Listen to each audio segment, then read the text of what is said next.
Deltarune, as many of you know, has many different complex characters that cannot be purely described as completely good or completely evil. Like with Susie, she is overall a sweet kid, but she did threaten to bite Kris's face off in one of her very first scenes. Or with Spamton, who enables furthering of the weird route through selling the Thorn Ring to Kris. But he can also make a turnaround after you beat his neophyte to be more hopeful and open to friendship in a neutral or pacifist route. And speaking of Kris, they're not exactly a paragon of morality either, what with the plans they go through under Carol's or the Knight's or Kara's or Gaster's or Starwalker's demands, which will probably cause the roaring. But does that mean that Kris is evil exactly? We will discuss all of what we know about Kris's actions in this very video. Chapter 5 drops in 2 fucking weeks, and I'm dusting off the good old-fashioned Is Kris Evil discussion for my very first video. Truly digging through the bottom of the barrel topics here, but let's ball anyway. Can you tell that I'm very excited for it? Now, before we begin, I just want to preface by saying that Deltarune is a very dense game in terms of lore and hidden details. Despite my research, I know full well that I will get something wrong and or miss something that would have been very important to include in this video. If you know something I do not or want to correct me on something, I highly encourage letting me know in the comments section below. Just please be civil in there, of course. With that out of the way, let's start off with the very beginning, or at least at the beginning of what we know about Kris before the events of Chapter 1. We know that Kris was certainly one for pranks and practical jokes growing up based on the fact that Noelle has multiple different stories of Kris messing and frankly terrorizing her when they were kids, and Toriel mentioning that Kris used to put bath bombs in the toilet. One of these pranks on Noelle even made Des get a suspiciously human head-shaped dent in her wiffle bat for it. There's not much evidence that I could personally find that Kris did these kinds of pranks to other kids their age, although it wouldn't really surprise me if they did. And I don't think Kris attempting to summon demons with catty counts as a practical joke. More just sheer curiosity on the supernatural, as teenagers tend to do, it seems. Them singing swears during church was also probably just for their own amusement. With these in mind, Kris just was kind of a little gremlin trickster as a kid. So not really evil, but more what your average D&D player thinks that chaotic neutral means. But then there's what happened to Des. Oh, whatever did happen to the young December holiday. Not much is currently known on what exactly happened to Des, but it is fair to interpret that Kris was at least there during the incident, based on the Root Room's organics line of lost where the forest would grow. The children followed the pointed tail. The children could refer to several different characters, but Kris and Des are the most likely ones. To my knowledge, Noelle has never mentioned following a pointed tail of any kind, or any kind of evil demon cat thing in the forest throughout the game alongside any other kids her age. Noelle could also have the memory blocked from her mind due to trauma, but now I'm just listing pure headcanons. Perhaps Azrael was there too, but we know so little of what he does or doesn't know and what he has or hasn't seen that I'm not going to give any credence to that idea. Now, the reason as to why I'm mentioning Des's disappearance at all is because there's a true possibility that Kris could have been involved in some way. There are a few ominous pieces of dialogue that point to Kris having done something terrible in the past. If this involved what happened to Des, then yes, this doesn't exactly look good for Kris, even if what happened was accidental or circumstantial. Accidentally killing someone or unintentionally leading someone to their death is still a very serious thing. If Kris was truly involved in what happened to Des, that'd give motivation too for why they're working with Carol and or the Knight. Perhaps they both have a way of getting her back, and that's why they will cause the roaring to happen in some way, shape, or form. So overall, when it comes to actions Kris committed before the start of the game, they truly range from, haha, I like scaring people and practical jokes, to, oh god, I might have gotten my friend's sister killed. But this is, of course, just the beginning of what we know about Kris's actions. While the previous part of this video discussed many of Kris's actions before the game, once the game actually starts, there's not much to say in Chapter 1 or 2. When it comes to the majority of things we do in-game, I'm not attributing most of that to them.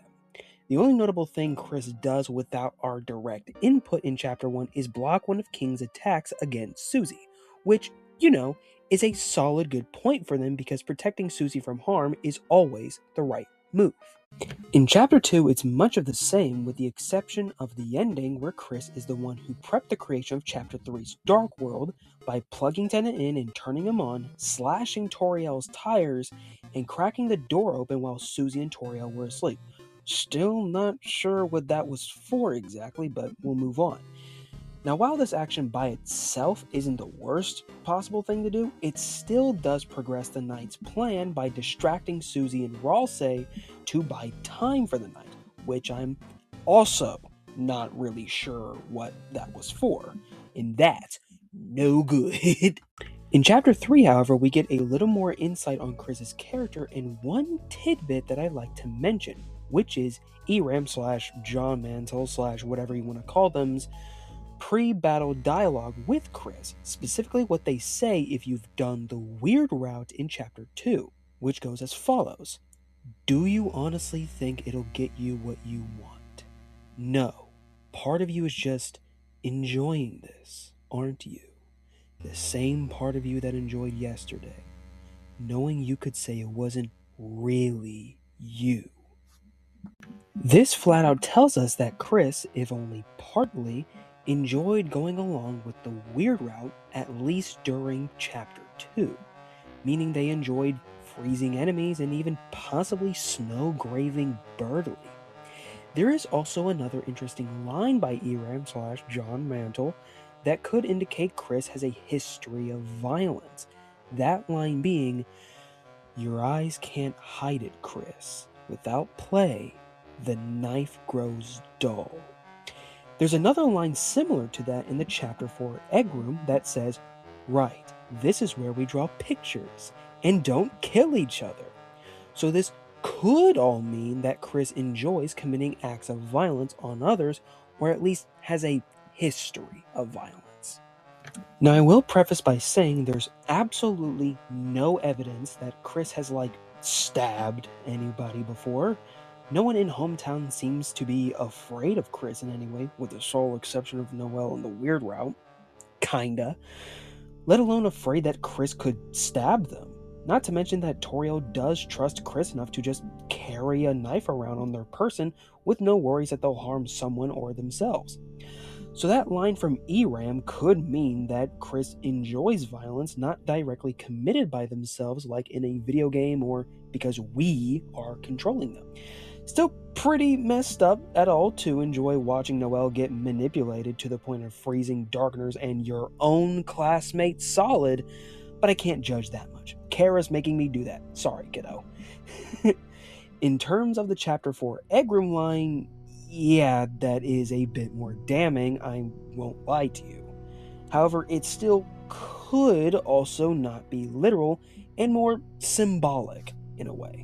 Moving on finally to Chapter 4, there's another few things we learn about Kris and one thing that they notably do without our influence.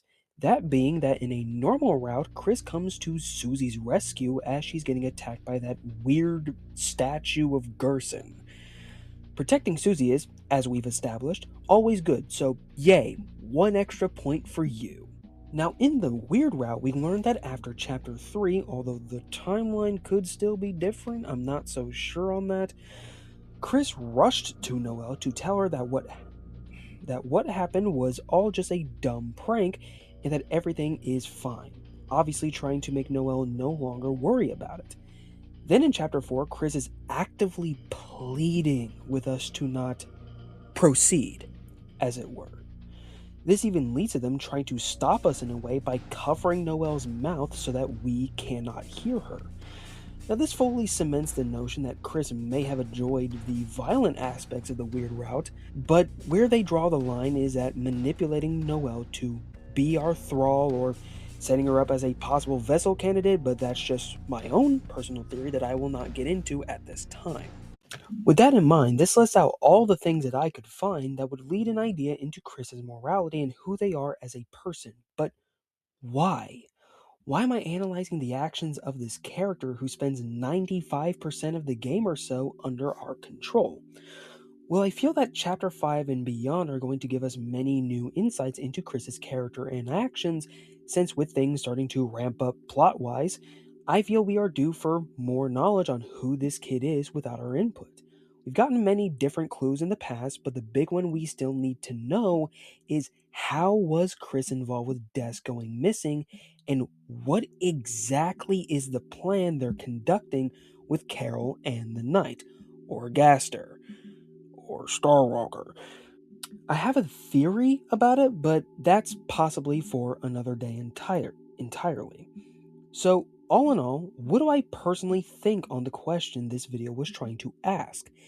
Is Kris a good person? I think that Kris is certainly on a fine line currently between good but does evil things and evil but for a good cause / reason, with me personally leaning on the latter. I just don't see how you likely wanting to cause the roaring in some way is going to be totally good for the livelihoods of your friends, your family, and all of your neighbors.